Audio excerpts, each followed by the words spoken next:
Today, I am taking the slot on Indian Penal Code, and let us start with the introduction.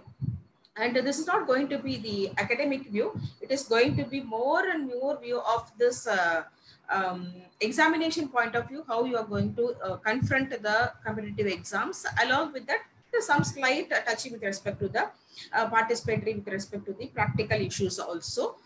So today I'm going to touch upon the introductory about the substantive criminal law, jurisdictional issues, and some part of the definition and the defenses, general exceptions or defenses into it. And as usual, it is going to be a bilingual, not going to thoroughly be either in Tamil or English. Both should be going to be. So let us commence with that the introduction towards this criminal law.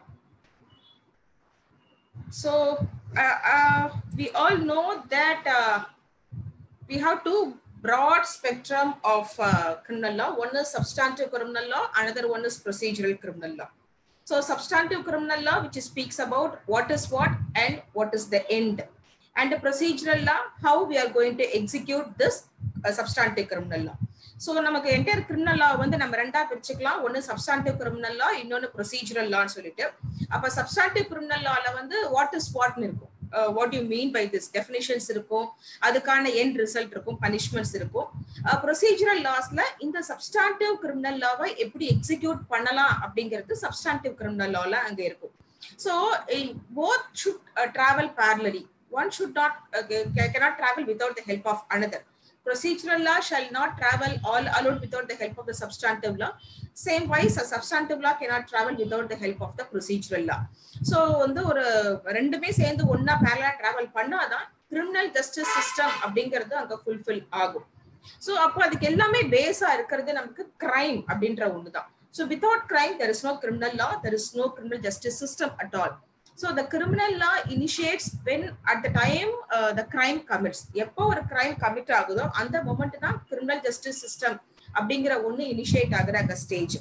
அப்போ இங்க வந்து நமக்கு long டைமா ஒரு confusion இருக்கும், கிரைமும் அஃபென்ஸும் ஒன்னா அப்படின்னு.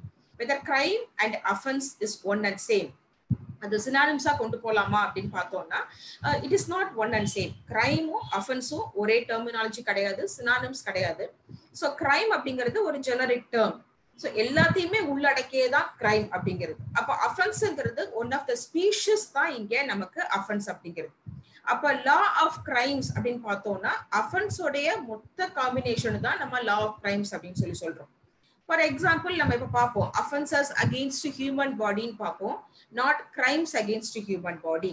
அப்ப அஃபென்சஸ் அகெயின்ஸ்ட் ப்ராப்பர்ட்டின்னு பார்ப்போம், not crimes against property.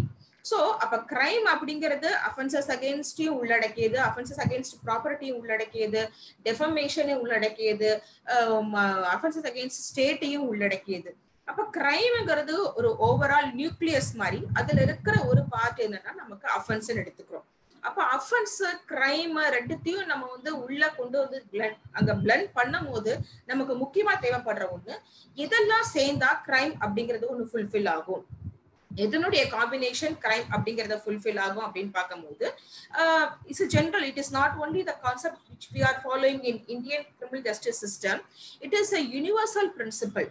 So criminal law பொறுத்த வரைக்கும் ஒரு பியூட்டி என்னன்னா, அதனுடைய யூனிக்னஸ் என்ன அப்படின்னா, நீங்க இந்தியால, தமிழ்நாட்டுல, சென்னையில நம்ம என்ன கிரிமினல் லா படிக்கிறோமோ இதை நீங்க எந்த நாட்டுக்கு வேற எந்த இடத்துக்கு கொண்டு போனாலும் இதே கான்செப்ட் தான் இருக்கும். உலகம் பூராவுமே நமக்கு இதே கான்செப்ட் தான்.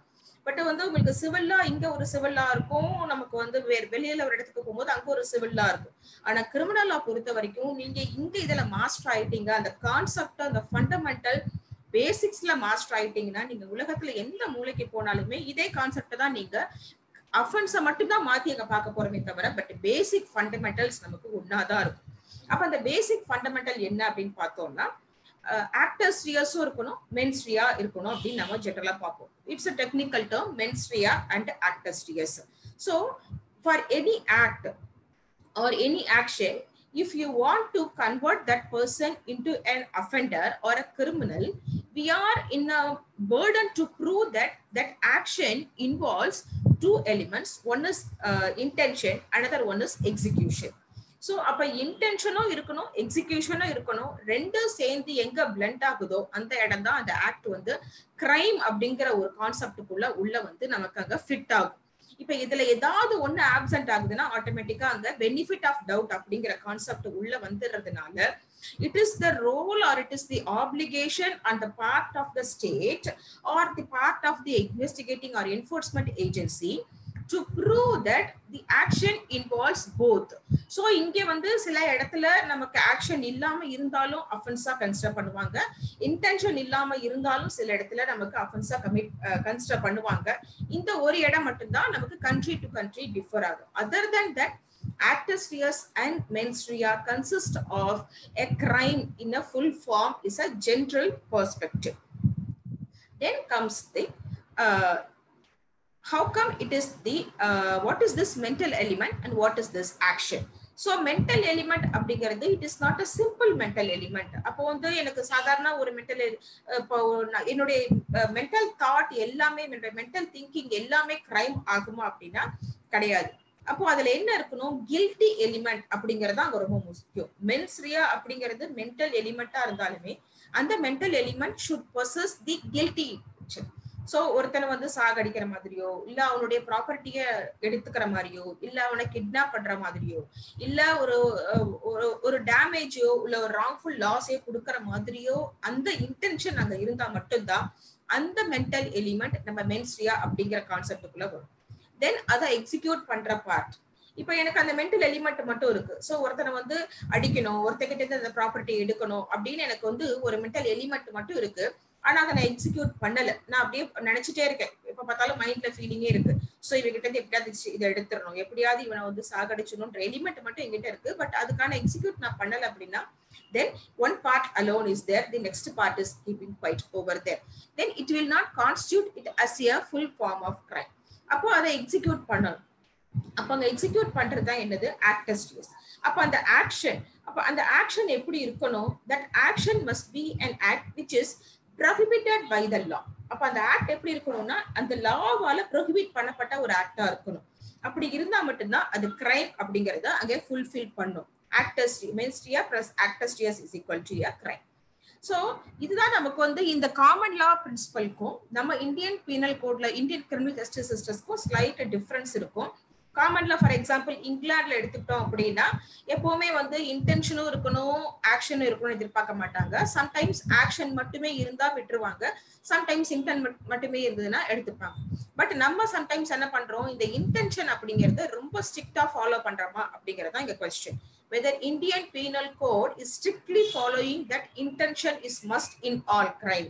So எல்லா இடத்துலயுமே வந்து இன்டென்ஷனும் இருக்கணும் ஆக்ஷன் இருக்கணும் எதிர்பார்க்கிறோமா அப்படிங்கிறது தான் நமக்கு இன்டர்பிரட் பண்ண போறது இந்தியன் பீனல் கோடுல. அப்படி பார்க்கும்போது this maxim actus non facit reum nisi mensit rea, this is the soul of the criminal justice system. ஒரு அது இந்தியாவா இருந்தாலும் சரி வெளியில எங்க இருந்தாலும் சரி இதுதான் வந்து நம்ம கிரிமினல் லாவோடைய சோல். ஒரு உயிர்ப்பா வச்சிருக்கிறதுக்கான ஒரு மேக்ஸிம் எதுனா actus non facit reum nisi mensit rea. Simply எதுவுமே என்ன சொல்றாங்கன்னா எந்த ஒரு ஆக்டையும் நீ கிரைம் ஆக்கணும்னா அதுல கில்ட்டி மைண்ட் இருக்கணும், அப்படி இல்லைன்னா அது கிரைமே இல்லை அப்படிங்கறதா இந்த லீகல் மேக்ஸிம் உடைய ப்ராஸ்பெக்டிவ். சோ அப்ப the Latin maxim என்ன சொல்லுதுன்னா when there is no guilty mind it is not a crime. So actus non facit reum, any act committed without guilty mind it is not a crime. So இது வந்து நம்ம ஸ்ட்ரிக்ட்டா follow பண்றோமா இந்தியால, whether Indian criminal justice system is strictly following this actus non facit reum nisi mensit rea அப்படிங்கறத follow பண்றோமா அப்படின்னா சில இடத்துல ஃபாலோ பண்றோம் சில இடத்துல ஃபாலோ பண்றது இல்ல. அப்ப இங்க கில்ட்டி மைண்ட் அப்படிங்கறது என்ன சொல்றோம் அப்படின்னா இன்டென்ஷன் மோட்டிவ். அப்ப அந்த ரெண்டு திரும்ப அகைன் செகண்ட் கன்ஃபியூஷன் நமக்கு வருது. இன்டென்ஷனும் மோட்டிவும் உண்டா, மோட்டிவ்க்கு இன்டென்சிட்டி அதிகமா இன்டென்ஷனுக்கு இன்டென்சிட்டி அதிகமா? இந்த மேக்ஸிம் வந்து இன்டென்ஷன் பத்தி பேசுதா மோட்டிவ் பத்தி பேசுதா அப்படின்னா இந்த மேக்ஸிம் இன்டென்ஷன் பத்தி மட்டும் தான் பேசுது, மோட்டிவ் பத்தி பேசல. அப்போ மோட்டிவ்க்கும் இன்டென்ஷனுக்கும் என்ன டிஃபரன்ஸ், மோட்டிவ்னா என்ன இன்டென்ஷனா என்ன அப்படின்னு டிஃபரன்ஷியேட் பண்ணி பார்க்கும்போது மோட்டிவ் வந்து ஒரு இனிஷியேட்டிவ் பாயிண்ட், அதுதான் அந்த கிரைமை வந்து கமிட் பண்றதுக்கு இனிஷியேட் பண்ற ஒரு பாயிண்ட் தான் மோட்டிவ். அது எங்க ரெஸ்ட் ஆகுதோ அதுதான் இன்டென்ஷன்.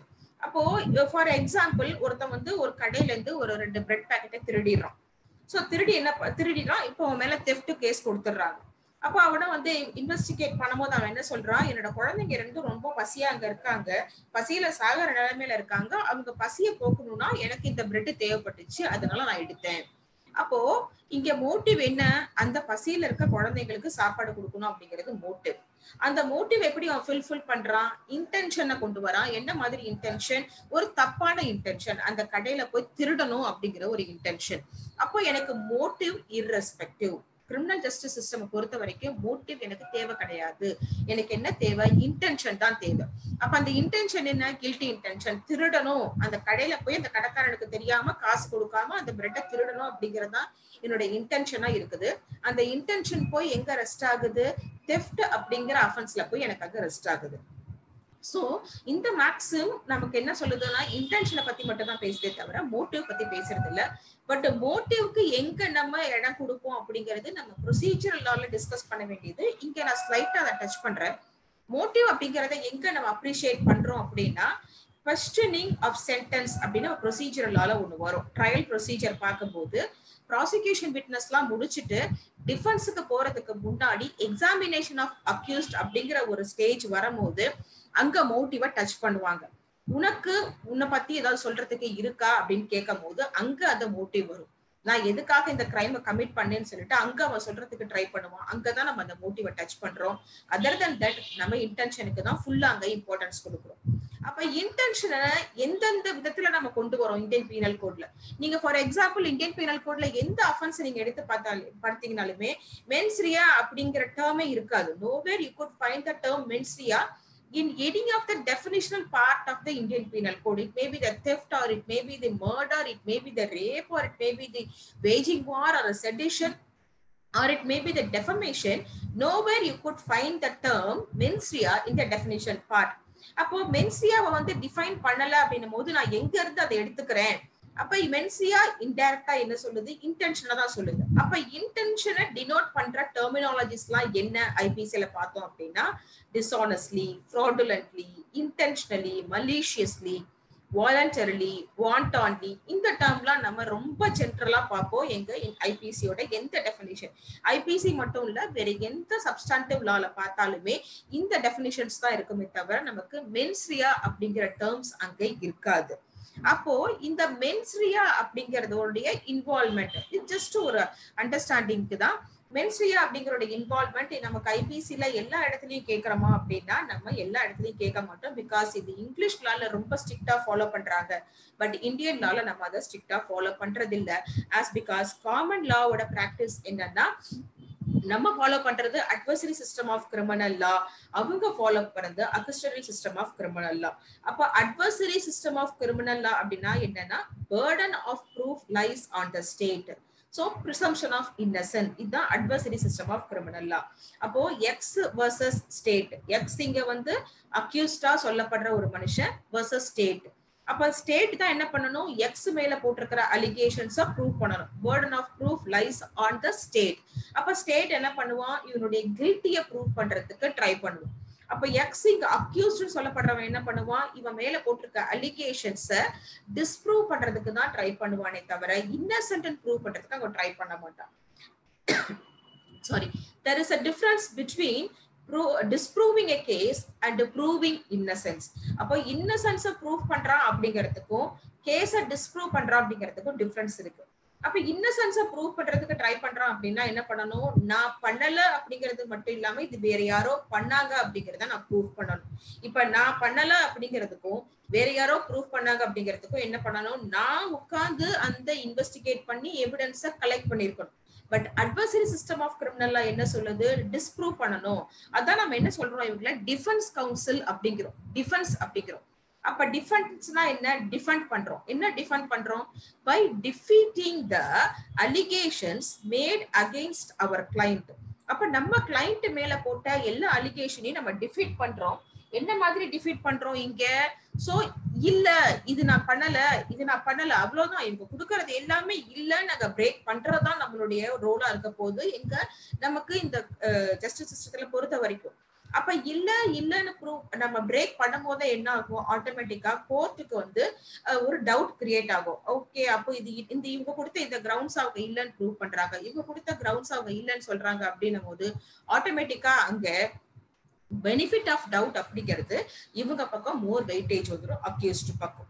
சோ இதுதான் வந்து நம்ம அந்த proving adversary system. But common லா பொறுத்த வரைக்கும், இங்கிலாந்துல பொறுத்த வரைக்கும் அவங்க ஃபாலோ பண்றது அக்யூசிட்டரி சிஸ்டம் ஆஃப் கிரிமினல் லா. அங்க எப்படின்னா இவன் தான் அவனுடைய இன்னசென்ஸை ப்ரூவ் பண்ணணும், யாரு அக்யூஸ்ட் தான் அங்க இன்னசென்ஸை ப்ரூவ் பண்ணணும். சோ இது ரெண்டுக்கும் டிஃபரன்ஸ் இருக்கிறதுனால நம்ம என்ன பண்றது இல்ல, மேக்சிமம் இன்டென்ஷன் அப்படிங்கறத ரொம்ப ஸ்ட்ரிக்டா ஃபாலோ பண்றது இல்ல. சோ இது வந்து எந்த அளவுக்கு அவங்க இன்டென்ஷன் அப்படிங்கறத இன்சிஸ்ட் பண்றாங்க அப்படிங்கிறதுக்கான ஒரு பெஸ்ட் எக்ஸாம்பிளா நமக்கு ரொம்ப லேண்ட்மார்க் கேசஸா நம்ம ப்ரூவ் பண்றது. இது வந்து நம்ம எக்ஸெப்ஷன் வரும்போது நம்ம டிஸ்கஸ் பண்ணலாம். அப்போ இங்க வந்து நமக்கு மென்ஸ்ட்ரியால நான் சொன்ன மாதிரி எந்த இடத்துலயுமே அவங்க மென்ஸ்ட்ரியாவை வந்து ஐபிசில எங்கேயுமே அவங்க சொல்ல கிடையாது. இன்ஸ்பைட் ஆஃப் தட் இன்டைரக்டா வேற வேற டெர்மினாலஜில நமக்காக சொல்றாங்க. அது நம்ம ஒவ்வொரு செக்ஷனுக்குள்ள வரும்போது பார்ப்போம். சோ அப்போ இதுதான் elements of mens rea under the Indian penal code. So அப்போ இதெல்லாம் தான் நம்ம இந்தியன் பீனல் கோட்ல மென்ஸ்ட்ரியா அப்படிங்கிறதுக்கான கான்செப்டுக்குள்ள வர்றது. தென் அடுத்து நம்ம பார்க்க ஜென்ரலா இருக்கிறது ஸ்டேஜஸ் ஆஃப் கிரைம்.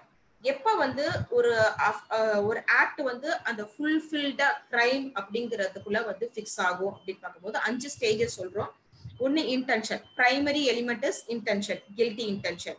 அதுக்கு அடுத்து ப்ரிப்பரேஷன், அந்த இன்டென்ஷனை எக்ஸிக்யூட் பண்றதுக்கு ஃபுல்ஃபில் பண்ணி பண்றதுக்கும் இன்டென்ஷனும் நடுவில் இருக்கிற ஒரு இன்டர்மீடியேட்டரி பார்ட் தான் ப்ரிப்பரேஷன். சோ இதை நம்ம என்ன பண்றோம், டெக்னிக்கலா அட்டெம்ப்ட் அப்படின்னு சொல்றோம். சோ அந்த அட்டெம்ப்ட் செகண்ட் பார்ட். தேர்ட் வந்து ஆக்சுவல் கமிஷன், இங்க ஆக்டர்ஸ் ரியா ஃபுல்ஃபில் ஆகுது. அதுக்கு அடுத்து 2 முக்கியமான ஒரு part. Okay, actus reus fulfil ஆயிடுது, பட் அதனால எந்த கான்சிக்வன்ஸும் இல்லை. சோ வந்து ஒருத்தன் திருடணும்னு ட்ரை பண்றான், அது திருட்டையும் பண்ணிடுறான், ஆனா அதுல ஃபுல்ஃபில் ஆகல. அப்படி ஃபுல்ஃபில் ஆகலன்னா அங்க என்ன ஆகும், அங்க விக்டிமே இல்ல. No one got hurt, no one got any loss, no one is been affected because of this intention and commission. when there is no victim there is no crime. அப்ப okay, fourth stage விக்டிமும் இருக்காங்க, அதனால ஒருத்தவங்க வந்து affect ஆயிடுறாங்க. ஆனா அந்த அஃபெக்டோ அந்த ஹர்ட்டோ அந்த கான்சிக்வன்ஸோ பனிஷபிள் ஆக்டா இல்ல, அதுக்கு ஒரு பிரிஸ்கிரைப்டு பனிஷ்மெண்டே அங்க இல்ல அப்படின்னா தென் அகெயின் இது அஃபென்ஸ் அப்படிங்கிற கேட்டகரிக்குள்ள அங்க வந்து அது ஃபிக்ஸ் ஆகாது. சோ அப்ப என்ன சொல்றோம், அங்க இன்டென்ஷன் மட்டும் பத்தாது எனக்கு, அதனுடைய அட்டெம்ப்ட் சம்டைம்ஸ் இருக்கலாம், தென் அதனுடைய ஆக்சுவல் கமிஷனும் இருக்கலாம். பட் ஆக்சுவல் கமிஷன் மட்டும் இருக்குது, ஆனா எனக்கு என்ன இல்ல, அதனால யாருமே அங்க விக்டிம் ஆகல. தென் ஓகே, விக்டிமும் இருக்காங்க, அதனால அந்த விக்டிம்க்கு கொடுக்கறதுக்கு ரெமிடி இல்ல, அந்த ஆக்டுக்கு வந்து பனிஷ்மெண்ட் பிரிஸ்கிரைப் பண்ணல அப்படின்னா அங்க என்ன கிடையாது, அது கிரைம் அப்படிங்கிற கான்செப்டுக்குள்ள வராது. அப்போ இதெல்லாம் எங்க நம்மளுக்கு இருக்கு, where it is available in the criminal justice system. லீகலா எங்க இருக்கு, because we need everything in black and white, we need everything in a statute, we need everything in the name of law.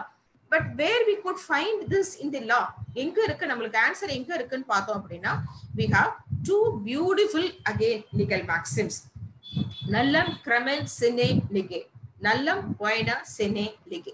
So இது வந்து 2 legal மேக்சிம்ஸ் என்ன சொல்றாங்கன்னா, இதுதான் நான் ப்ரீவியஸா சொன்ன 5 ஸ்டேஜ ஃபுல்லா ஃபுல்ஃபில் பண்ணி உள்ள கொண்டு வர்ற ஒரு பர்டிகுலர் மேக்சிம். சோ நல்லம் கிரைம் சினே லெகே அப்படின்னா என்னன்னா, நோ கிரைம் வித்தவுட் லா. சோ ஒரு ஆக்ட நீ கிரைமா மாத்தணும்னா அந்த ஆக்டுக்கு வந்து அத கிரைம்னு சொல்ற ஒரு லா இருக்கணும். எப்போ, at the time of commission of the offence. So ஒரு அஃபென்ஸை கமிட் பண்ணும் போது, ஒரு ஆக்ட கமிட் பண்ணும் போது அதை ஒரு அஃபென்ஸா நான் கன்சிடர் பண்ணணும் அப்படின்னா அந்த ஆக்ட் வந்து பனிஷபிள் பண்ணிருக்கணும் ஒரு பிரிஸ்கிரைப்டு லா ஆல. அப்படி இல்லைன்னா it is not a crime, that act is not a crime. Nallam Koyna செனேலேகே, okay, அந்த ஆக்ட் வந்து கிரைம்னு சொல்லிடுறாங்க, பட் அதுக்கு பனிஷ்மெண்ட் இல்ல அப்படின்னா அது என்ன கிடையாது, கிரைம் கிடையாது. No punishment unless it is prescribed by the law. இப்ப பனிஷ்மெண்ட் கொடுத்துடலாமான்னா அந்த பனிஷ்மெண்ட் எங்க இருக்கணும், ஒரு லால பிரிஸ்கிரைப் பண்ணிருக்கணும். So where I can get this a legal status for this maxim, எனக்கு எங்க அந்த லீகல் ஸ்டேட்டஸ் இருக்கு, ஓகே நல்லம் கிரைமன் செனே லெகே இருக்கு, நல்லம் போயினா செனே லெகே இருக்கு, பட் இதை வந்து நான் எந்த கிரிமினல் லாலையும் நான் பார்க்கலையே, எந்த ஒரு இந்தியன் லாலையும் நான் பார்க்கலையே, எதை வச்சு நான் இதை வந்து நான் உள்ள கொண்டு போவேன், கிரைம் இருக்கு லா இல்லைன்னு சொல்லிட்டு இதை வந்து நான் எங்க நான் டிஃபென்ஸா எடுத்துக்குவேன். சோ இதுக்கு என்ன பேர் கொடுக்கறாங்க அப்படின்னா internationally principle of substantive law. So இதுக்கு தான் பேரு substantive criminal law. Sorry. So இதுக்கு பேரு தான் வந்து என்ன சொல்றாங்கன்னா So this is called as principle of substantive. So இதுக்கு என்ன இதுக்கு இந்த பேர் அப்படி கொடுக்குறாங்க அப்படின்னா இது எங்க அவைலபிளா இருக்குன்னு பாக்குறோம் அப்படின்னா it is available in our constitution in article 20. article 20ல நமக்கு இதுக்கான ஆன்சர் இருக்கு. எங்க இருக்கு? article 20 subclass 1, article 20 subclass 2. so article 20 subclass 1 exclusive இந்த இதுக்கு நமக்கு fulfill ஆகும். So what is article 20 subclass 1?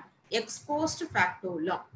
So law should be prospective and law should not be retrospective.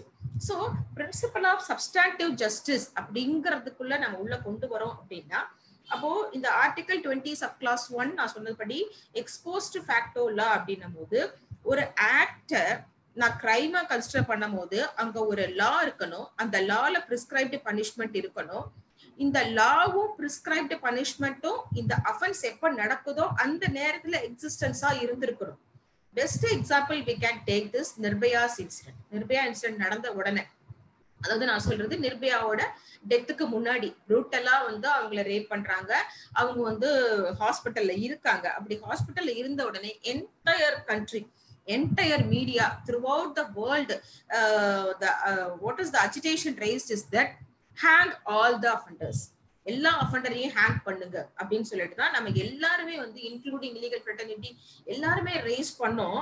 எதை மறந்துட்டு இந்த ஆர்டிகல் 20 சப்கிளாஸ் 1 மறந்துட்டு நல்லம் கிரெமன் சென்னே லெகே அப்படிங்கறத மறந்துட்டு நம்ம வந்து ரைஸ் பண்ணோம். ஏன் நம்ம வந்து அப்ப ரைஸ் பண்ண தப்பு நான் சொல்றேன் அப்படின்னா we forget to examine whether the rape is punishable with death.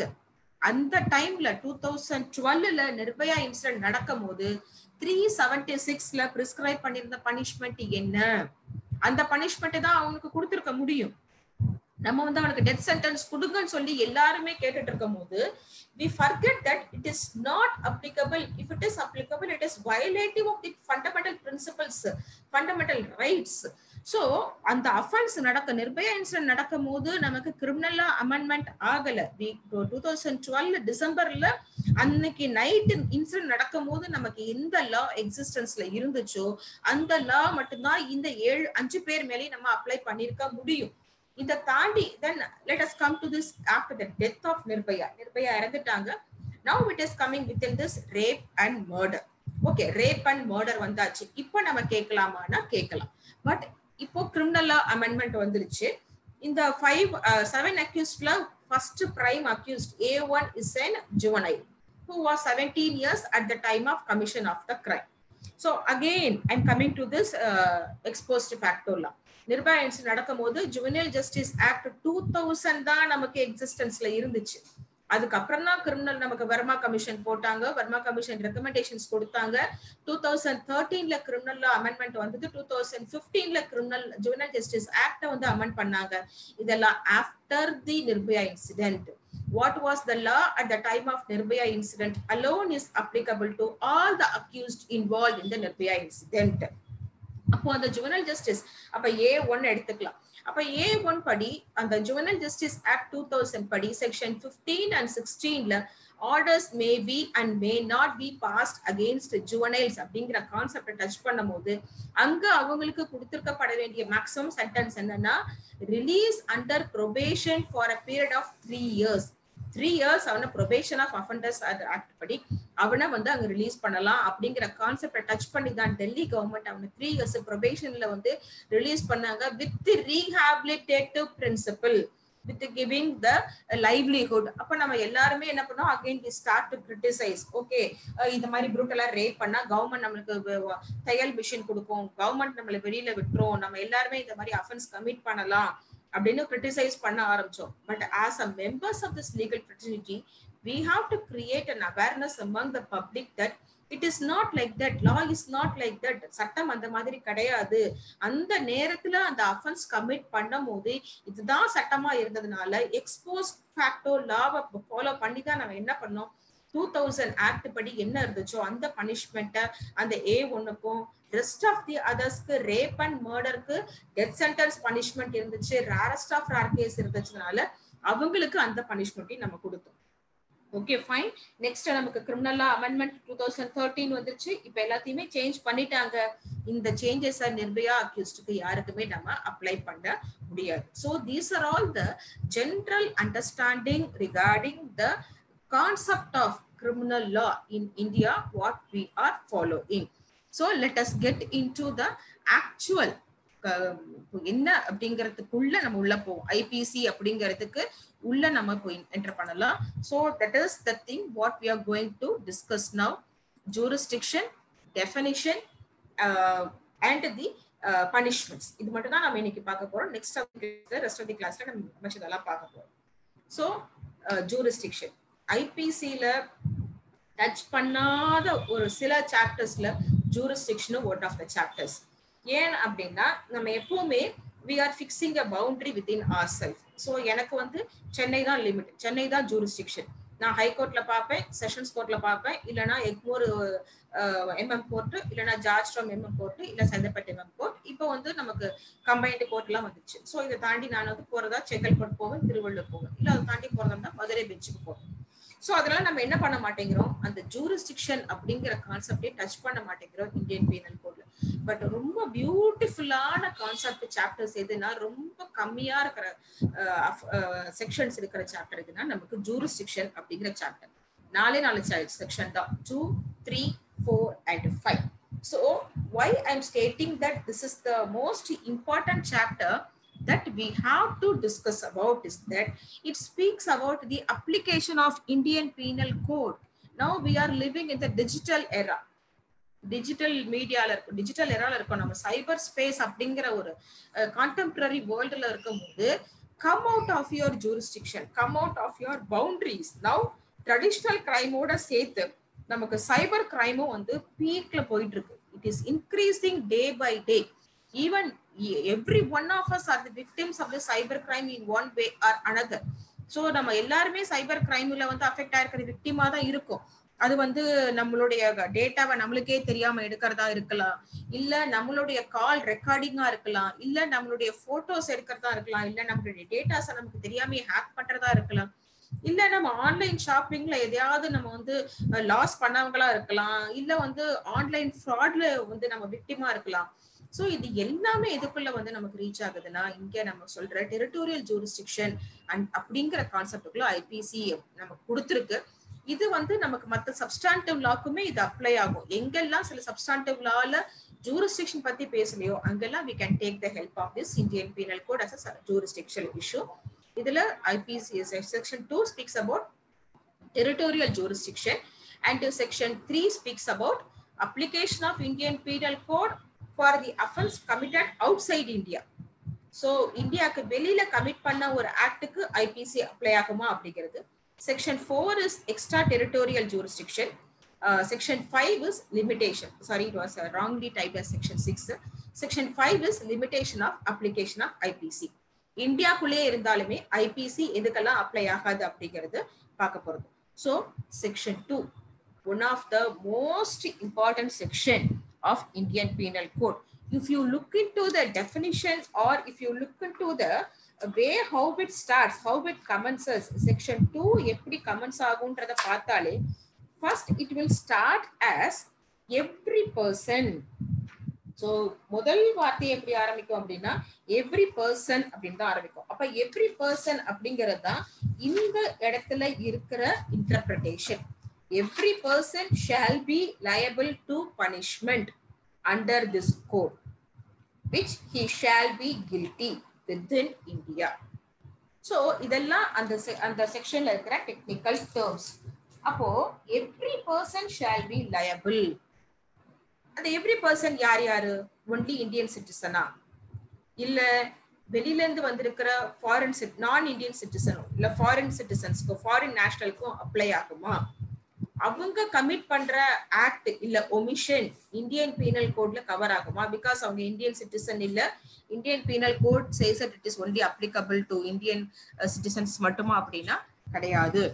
Best example இதுக்கு என்ட்ரிகோ லெக்ஸி அப்படிங்கிற ஒரு கேஸ். இப்போ என்ட்ரிகோ லெக்ஸி கேஸ் என்ன அப்படின்னு நீங்க யோசிச்சு பாத்தீங்கன்னா எவ்வளவு பேருக்கு ஞாபகம் இருக்கும்னு தெரியல. கேரளால அந்த ஷிப்ல டிராவல் பண்ண 2 இட்டாலியன் ஷிப்மென் 2 கேரளா ஃபிஷர்மேனை ஷூட் பண்ணி கொலை பண்ணாங்க. அந்த ஷிப் வந்து அங்க ஸ்டாண்டிங்ல இருந்துச்சு, கமிஷன்டு ஷிப். அது ஆக்சுவலா அவங்க வந்து 2 பேருமே நேவல் ஆஃபீஸர்ஸ். பட் அந்த ஷிப்ல அவங்க டிராவல் பண்ணது நேவல் ஆஃபீஸர்ஸ் அப்படிங்கிற கேட்டகரியில இல்ல. அவங்க அதுல வந்து அதர் தென் தட் ஒரு எம்ப்ளாயா வந்திருந்தாங்க. அப்போ அந்த ஷிப் பக்கத்துல ஃபிஷிங் பண்ணிட்டு இருந்த 2 கேரளா ஃபிஷர்மேனை அவங்க ஷூட் பண்ணி கொலை பண்ணாங்க. அப்ப 2 பேர் மேலேயும் இந்தியன் பீனல் கோட்ல 302ல கேஸ் புக் பண்ணும் போது அவங்க எடுத்த first defence, Indian penal code will not applicable against us as because we are not the citizens of India, only our law will be applicable அப்படின்னு சொல்லும் போது section 2 was very hugely interpreted. அந்த section 2 வந்து ரொம்ப வைடா interpret பண்ணாங்க. more particularly the term every person shall be liable to punishment under this code for every act or omission which shall be found to be guilty. இப்போ அந்த act படி அந்த section 2 interpret பண்ணி தான் அவங்கள வந்து இந்த ஆக்டுக்குள்ள கொண்டு வந்தாங்க, ஐபிசிக்குள்ள கொண்டு வந்தாங்க. அவங்களுக்கு ட்ரையல் கண்டக்ட் பண்ணாங்க. இன் பிட்வீன் அவங்களுக்கு வந்து பரோல் கொடுத்தாங்க, அவங்களுக்கு வந்து லீவ் கொடுத்தாங்க, அவங்க ஊருக்கு போயிட்டு இருக்க சொன்னாங்க. Still it is in pending. So why I'm insisting that every person don't feel that that offense has been committed by an Bangladeshi or a Pakistani or an American citizen or a Canadian citizen or whoever it may be other than India, whether IPC apply ஆகுமா ஆகாதானா, இந்தியாக்குள்ள யாரு Indian penal கோட்ல சொல்லியிருக்கிற எந்த ஒரு அஃபென்ஸை commit பண்ணாலுமே he shall be liable. இங்க மே கூட அந்த டேர்ம் போடல, அவங்க ஷேல் அப்படிங்கிற டேர்ம் போட்டிருக்காங்க. ரொம்ப ஸ்ட்ரிக்டான லைபிலிட்டி கொடுக்குறாங்க. So this is section 2. So it says section 3. Section 3 speaks about application of Indian Penal Code for offences committed outside India. அப்போ அவன் இந்தியன் சிட்டிசன், இதுல இன்டர்பிரேஷன் என்னன்னா இந்தியன் சிட்டிசன், பட் அவன் கமிட் பண்ணது எங்க, அவுட் சைடு இந்தியா, இந்தியாவுக்கு வெளியில வேற ஒரு கண்ட்ரியில அஃபென்ஸை கமிட் பண்ணியிருக்கான், பட் இந்தியாக்குள்ள இருக்கான். அப்ப அவன் மேல இந்தியன் பீனல் கோட அப்ளை பண்ணலாமா அப்படிங்கிறதுக்கான ஆன்சர் தான் this section 3, where the offense committed beyond India. அப்ப ஒரே ஒரு கண்டிஷன் தான், ஒரே ஒரு interpretation. The act committed by the person outside India which is punishable in the particular place shall also equally punishable in India also. அப்போ இந்தியால ஐபிசில punishable சொல்ற ஒரு ஆக்ட இவ வேற இடத்துல பண்ணும் போது அந்த இடத்துலயும் அந்த ஆக்ட் பனிஷபிளா இருந்திருக்கணும். அப்ப 2 இடத்துலயுமே அந்த ஆக்ட் பனிஷபிளா இருந்ததுன்னா அந்த ஆக்டை இந்தியாக்குள்ள பண்ணாட்டியுமே இந்தியன் லால ஐபிசில அது கவர் ஆகுதுன்னா that act shall be triable, punishable within India. But only one condition, அங்க ஆல்ரெடி அந்த ட்ரையல் கமிட் பண்ணிருக்க கூடாது, அவனுக்கு அங்க ஆல்ரெடி பனிஷ்மெண்ட் கொடுத்திருக்க கூடாது. இது ரெண்டும் இல்லைன்னா தாராளமா எந்த ஆக்ட் அவுட் சைட் இந்தியால பனிஷ் பண்ண ஆக்ட் கமிட் பண்ணிருக்காங்களோ ஐபிசிக்குள்ள கவர் ஆகுதுன்னா அதை கொண்டு வந்து இங்க அவங்கள பனிஷ் பண்ணலாம் அப்படிங்கிறது section 3. So section 4 is extra territorial jurisdiction. இதுதான் நான் சொன்னது. எக்ஸ்ட்ரா டெரிட்டோரியல் ஜூரிஸ்டிக்ஷன் தான் இங்க நம்ம இன்டர்நேஷனல் லாவையும் உள்ள டச் பண்ணணும். ஸோ நம்ம we know that high seas and overseas. So each and every country has its boundaries. So நமக்கு வந்து ஆன் லேண்ட் நம்மளால பவுண்டரிஸ் ஃபிக்ஸ் பண்ண முடியும், ஓவர்சீஸ்லயும் ஹை சீஸ்லயும் பவுண்டரி ஃபிக்ஸ் பண்ண முடியும். அப்படின்னா we have this nautical as an jurisdiction. So அந்த nautical தாண்டி போயிடுச்சு, ஓவர்சீஸ் நடுக்கடல்ல ஒரு அஃபென்ஸ் நடக்குது, X stabbed Y. அப்போ இங்க எந்த லாவை நம்ம அப்ளை பண்றது, எக்ஸோட லாவா ஒய்யோட லாவா, அக்யூஸ்டோட லாவா இல்ல விக்டிமோட லாவா? இது first. Second thing is that அந்த ஷிப்போ இல்ல ஏர்கிராஃப்டோ, so high seas and overseas. இப்போ ஃபிளைட்ல போகும்போது இல்ல வேற ஏதாவது வெசல்ஸ்ல போகும்போது அஃபென்ஸ் கமிட் பண்றாங்க, எந்த ஜூரிஸ்டிக்ஷனை எடுத்துக்கலாம் அப்படிங்கிறதுக்கு செக்ஷன் 5. இதெல்லாம் தாண்டி சைபர் கிரைம். சைபர் கிரைம்க்கு no jurisdiction. That was the one of the best thing which is in the cyber law in in IT Act 2000 இருக்குதுன்னா cyber crime has no jurisdiction because I may sit anywhere at the corner of the world but from there I can commit any offense throughout the world. So நான் உலகத்துல ஏதாவது ஒரு மூலையில இருந்துட்டு உங்களுக்கு ஒரு offensive message அனுப்பலாம், உங்களுக்கு ஒரு அப்சீன் மெசேஜ் அனுப்பலாம், உங்களுக்கு ஒரு பொனோகிராஃபி அனுப்பலாம். சோ அதுக்காக நான் வந்து இந்த கண்ட்ரில கிடையாது, நான் வேற கண்ட்ரில இருக்கேன், நீ இந்த கண்ட்ரில இருக்க, உன்னோட லா எனக்கு அப்ளை ஆகாதுன்னு சொல்ல முடியாது. அதுக்குதான் நம்ம எதை எடுத்துக்கிறோம், extra territorial jurisdiction. So which is applicable outside India also, where there is no possibility of applying or where there is no possibility of going through this jurisdiction issue. So இதுக்கு நம்ம floating island theory நம்ம international லால சொல்லுவோம். அப்போ அந்த வெசலோ இல்ல அந்த ஏர்கிராஃப்டோ எந்த கண்ட்ரியோட பிளாக் எடுத்துட்டு போதோ அந்த கண்ட்ரியோட லா தான் நமக்கு அப்ளை ஆகும். நம்ம எல்லாம் பார்த்திருப்போம், போட்ல ஷிப்ஸ்ல சின்ன சின்ன மீன் பிடிக்கிற போட்ல எல்லாம் கூட பார்த்திருப்போம், லான்ச்ல எல்லாம் அவங்க வந்து நம்ம இந்தியன் பிளாக் வச்சிருப்பாங்க. சோ அப்ப we thought that okay they are so patriotic, அதனால இந்தியன் பிளாக் வச்சிருக்காங்களோ அப்படின்னு சொல்லிட்டு. But that is not the reason, because it is the thing that they should possess the Indian flag when they are going on the high seas or overseas for fishing. So this is the thing where we can come for this extra territorial jurisdiction. அப்ப section 5ல IPC எதுக்கெல்லாம் apply ஆகாது அப்படின்னு பார்த்தோம்னா, இந்தியாக்குள்ளே இருந்தாலுமே it shall not applicable against any of the martial laws. So martial laws போது army, navy, air force அவங்களுக்குலாம் தனித்தனியா அவங்கவுங்களுடைய லாஸ் இருக்கு, அவங்கவுங்களுக்கு கொடுக்குற பனிஷ்மெண்ட்ஸ், ப்ரொசீஜர்ஸ் எல்லாமே தனியா இருக்கு. We have martial courts also. So அதுக்குதான் நம்ம வந்து ஜாக்னு சொல்லுவோம், ஜட்ஜ் அட்வொகேட் ஜெனரல். ஸோ நாங்கெல்லாம் எங்க ஸ்டூடெண்ட்ஸ் வந்து மோட்டிவேட் பண்ணுவோம், ஓகே ஜென்ரலா நீ ட்ரெடிஷ்னலா கோர்ட்ல பிராக்டிஸ் பண்றதும் இருக்கட்டும், you try for this JAG also, judge advocate ஜெனரலுக்கும் ட்ரை பண்ணு அப்படின்னு. அங்கே வந்து நம்ம ஆர்மி, நேவி, ஏர்ஃபோர்ஸ் அந்த மாதிரி மார்ஷியல் கோர்ட்ஸ்ல பிராக்டிஸ் பண்றதுக்கு நம்ம போய் அங்க ஜாயின் பண்ணலாம். அதுக்கு தனியா எக்ஸாம்ஸ் எல்லாம் கண்டக்ட் பண்ணுவாங்க. இது மோஸ்ட்லி வந்து NCC students will get, because they will got more points into it. So இதெல்லாம் ஒரு எக்ஸ்ட்ரா இன்ஃபர்மேஷன் தான் நான் சொல்றது. So IPC shall not applicable to any of the martial laws. So army, navy, ஏர்ஃபோர்ஸுக்கு நம்ம என்ன பண்ண முடியாது, நம்ம இந்த we cannot apply this Indian Penal Code. So இது நமக்கு first part பொறுத்த வரைக்கும். Then let us come to this definition part. So definition part பொறுத்த வரைக்கும் நமக்கு முக்கியமா தேவைப்படுறது, நான் முன்னாடியே சொன்ன மாதிரி, இந்த fraudulently,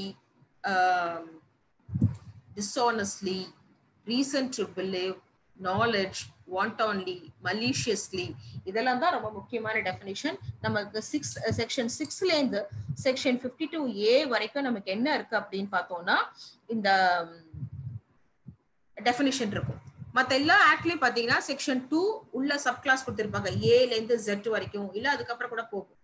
ஆனா ஐபிசில மட்டும்தான் என்ன இருக்கு, ஈச் அண்ட் எவ்ரி டெஃபினிஷனுக்கும் யூனிக்கா ஒரு செக்ஷன்ஸ் கொடுத்திருப்பாங்க.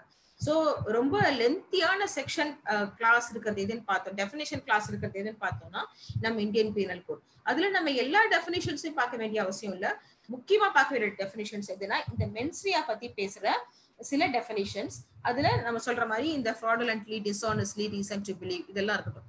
இதுல ரொம்ப முக்கியமா நம்ம பார்க்க வேண்டியது இந்த ரெண்டு, fraudulentlyயும் dishonestlyயும் பார்க்கணும். ஏன் அப்படி பார்க்க சொல்றோம் அப்படின்னா, அஃபென்சஸ் அகெயின்ஸ்ட் ப்ராப்பர்ட்டியில இந்த ரெண்டு மென்ஸ்ரியாவுமே மாத்தி மாத்தி வரும்.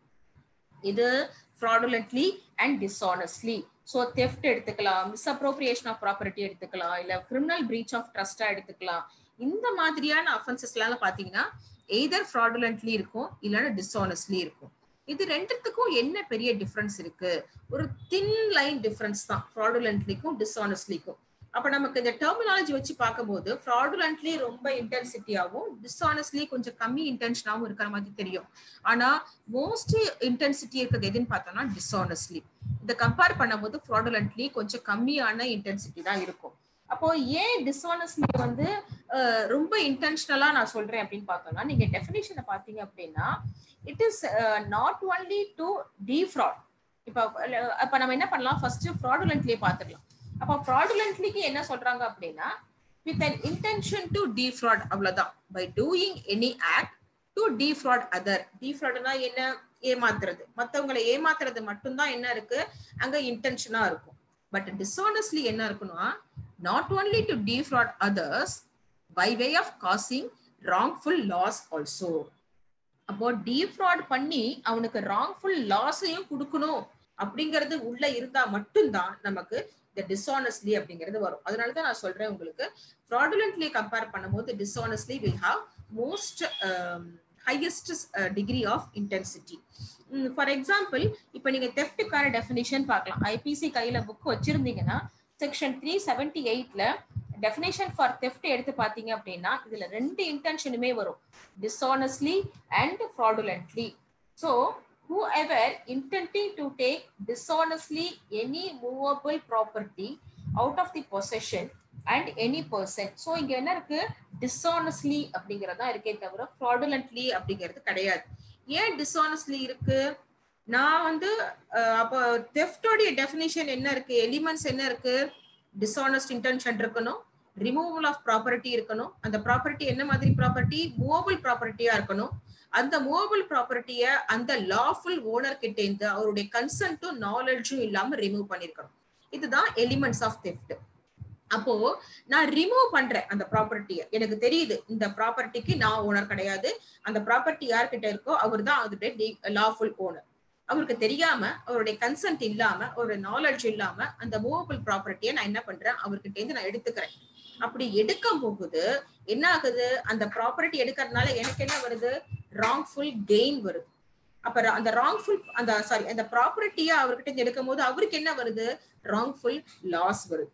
அப்போ this is the intensity of dishonest intention. அப்ப dishonest intention அப்படிங்கிறது which gives the guilty intention. What is the guilty intention here? To gain wrongful loss and to to gain wrongful gain and to impose wrongful loss. So அவனுக்கு அந்த loss என்னது, rightful லாஸே கிடையாது, அவனுக்கு அது wrongful loss. ஏன்னா அவன் தான் அவனுடைய அந்த ப்ராப்பர்ட்டியோட லாஃபுல் ஓனரா இருக்கான். அந்த ப்ராப்பர்ட்டி அவகிட்ட நான் எடுக்கும் போது அவனுக்கு அந்த லாஸ். என்னுடைய மொபைல் காணா போகுது அப்படின்னா அந்த மொபைலுக்கு நான் தான் லாஃபுல் ஓனர். என் மொபைல மிஸ்டர் பி எடுத்துட்டார் அப்படின்னா இந்த லாஸ் எனக்கு ராங்ஃபுல் லாஸ். மொபைல் காணா போறது அப்படிங்கிறது எனக்கு கிடைக்கிற ராங்ஃபுல் லாஸ். அந்த மொபைல் என்கிட்ட இருந்து எனக்கு தெரியாம எடுத்துக்கிட்ட அவருக்கு அது ராங்ஃபுல் கெயின். அப்ப அவருக்கு தெரியுது என் மொபைல இங்க இருந்து எடுத்துக்கிட்டேன்னா எனக்கு லாஸ் வரும் அப்படிங்கிறது. இது ரொம்ப முக்கியமா நம்ம பார்க்க வேண்டிய ஒரு டெஃபினிஷன். இந்த டெஃபினிஷன்ஸ் மட்டும் நம்ம பார்த்தா போதும் ஐபிசில. மற்ற டெஃபினிஷன்ஸ் எல்லாம் நமக்கு அவ்வளவு தூரம் தேவையில்லை. பிகாஸ் மற்ற எல்லாமே சின்ன சின்னதா தான் இருக்கும். அதை தாண்டி நம்ம அடுத்து பார்க்க வேண்டியது section 34. So section 34 is common intention.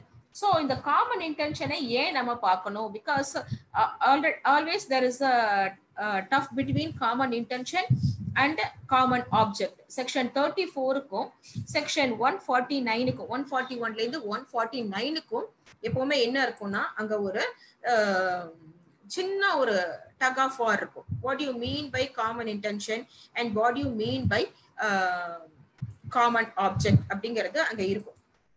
So அப்படி பார்க்கும்போது காமன் இன்டென்ஷனுக்கும் காமன் ஆப்ஜெக்டுக்கும் என்ன பெரிய டிஃபரன்ஸ் வருது?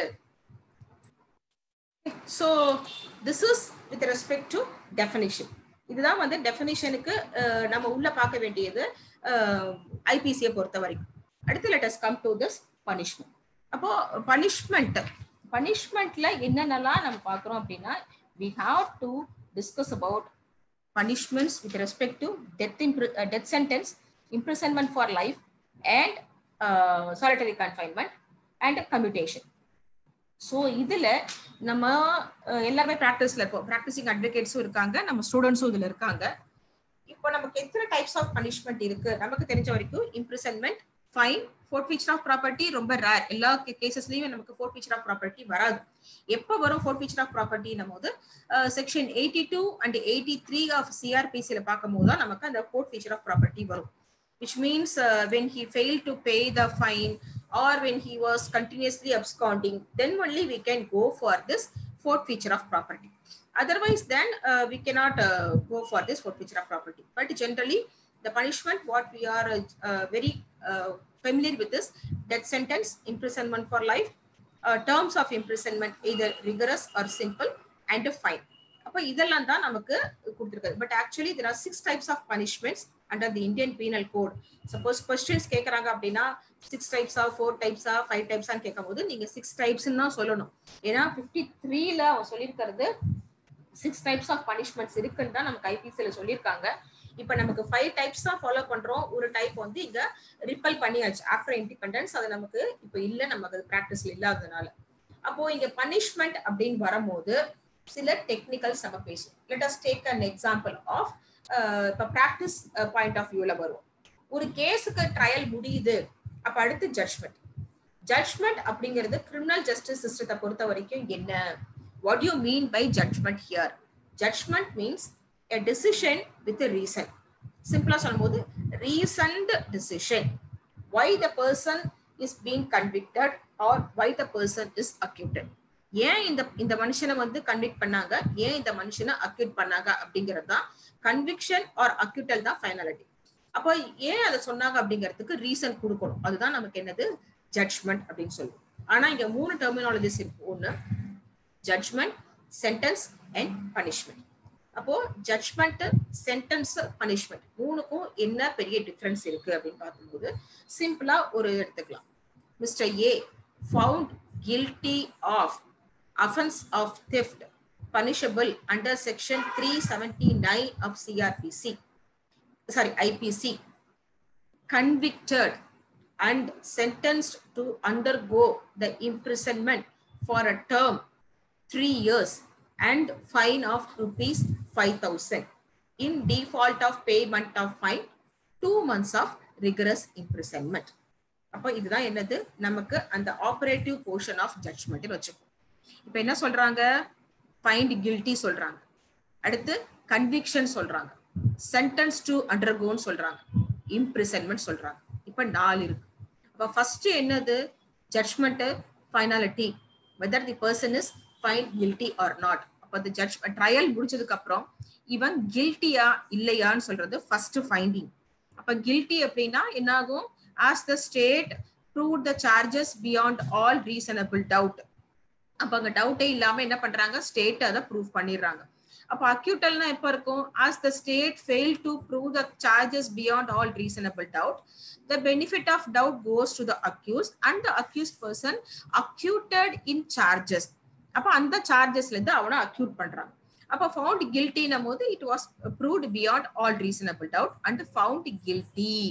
அப்போ சில கேசஸ் என்ன சொல்லுவாங்கன்னா ஃபர்ஸ்ட் ஜட்ஜ்மெண்ட்டை கொடுத்துட்டு சென்டென்ஸை ஒரு 1 வீக் தள்ளி கொடுப்பாங்க. அதாவது நீ வந்து கில்ட்டியா ஃபைண்ட் பண்ணிட்ட, உன்னை கன்விக்ட் பண்ண போறோம் அப்படிங்கிறது தெரிஞ்சிடும். ஆனா சென்டென்ஸ் என்ன அப்படிங்கறத இமீடியட்டா சொல்ல மாட்டாங்க. ஃபார் எக்ஸாம்பிள் இந்த சல்மான் கான் கேஸா இருக்கலாம், தென் அந்த லாலு பிரசாத் யாதவ் ஃபார்மர் மினிஸ்டரோட கேஸ்லாம் பாத்தீங்கன்னா ஃபர்ஸ்ட் வந்து ஜட்ஜ்மெண்ட் கொடுத்துட்டாங்க, சென்டென்ஸை ஒரு 3 days கழிச்சு கொடுத்தாங்க. அப்போ find guilty and convicted to undergo the sentence. அப்போ நீ வந்து கில்ட்டி ஆயிட்ட, உன்னை நான் வந்து கன்விக்டும் பண்ணிட்டேன். கன்விக்ட் பண்ணிட்டேன்னா அந்த கன்விக்ஷன் என்ன பண்ண போறேன்? உனக்கு சென்டென்ஸ் இம்போஸ் பண்ண போறேன். சென்டென்ஸ் என்ன? இங்க penal sanction. to undergo the sentence. அந்த பீனல் சாங்ஷன் என்ன? என்ன அந்த பீனல் சாங்ஷன்? அந்த சென்டென்ஸ் என்ன? அதுதான் இங்க என்னது? பனிஷ்மெண்ட். ஸோ அந்த punishment is imprisonment or death sentence or fine. So அந்த sentence என்னவா இருக்கலாம்? Sentence to contempt to death அப்படின்னு போறாங்க. இப்போ death sentenceக்கும் மத்த imprisonmentக்கும் difference என்னன்னா contempt to death ன்னு சொல்லுவாங்க. இது வந்து convicted undergo the sentence of imprisonment ன்னு சொல்லுவாங்க. or fine. So இது மூணு சேர்த்து தான் நமக்கு என்ன இருக்கும்? அந்த punishment operative part of the Indian Penal Codeல நமக்கு சொல்ற ஒரு விஷயமா இருக்கும். அப்போ இதுல ஒவ்வொன்றும் நம்ம ஜென்ரலா நம்ம ஃபாலோ பண்றது மேக்ஸிமம் இஸ் டெத், அதுக்கு அடுத்து வர்றது intermediary is imprisonment for life and third one is imprisonment for term.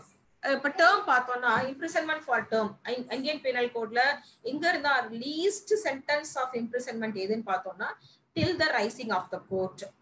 So காலையில கோர்ட் வரும்போது அந்த கன்விக்ட் பர்சன் வந்து அவங்க ஃபவுண்ட் கில்ட்டியா இருப்பாங்க, ட்ரையல் முடியும் போது conviction is till the rising of the court. Convicted undergo the sentence of imprisonment till the rising of the court. இது கொஞ்சம் ரேரான கேஸ்ல தான் கொடுப்பாங்க, ரொம்ப மீகரான கேஸ்ல கொடுப்பாங்க. அப்படின்னா என்ன அர்த்தம்? அந்த கோர்ட் முடியற வரைக்கும் அவரு கோர்ட்ல இருப்பார், அதான் அவருக்கான imprisonment. ஸோ imprisonment எப்படி அப்படிங்கறத பார்த்தோம்னா கோர்ட் டைமிங் மார்னிங் 10:30 இருந்து evening 5:30 till the rising of the court. என்ன கோர்ட் எந்திரிக்காது, ப்ரிசைடிங் ஆஃபீஸர் அந்த சேர்ல இருந்து எழுந்து போற வரைக்கும் அவருடைய கன்விக்ஷன் பீரியட்.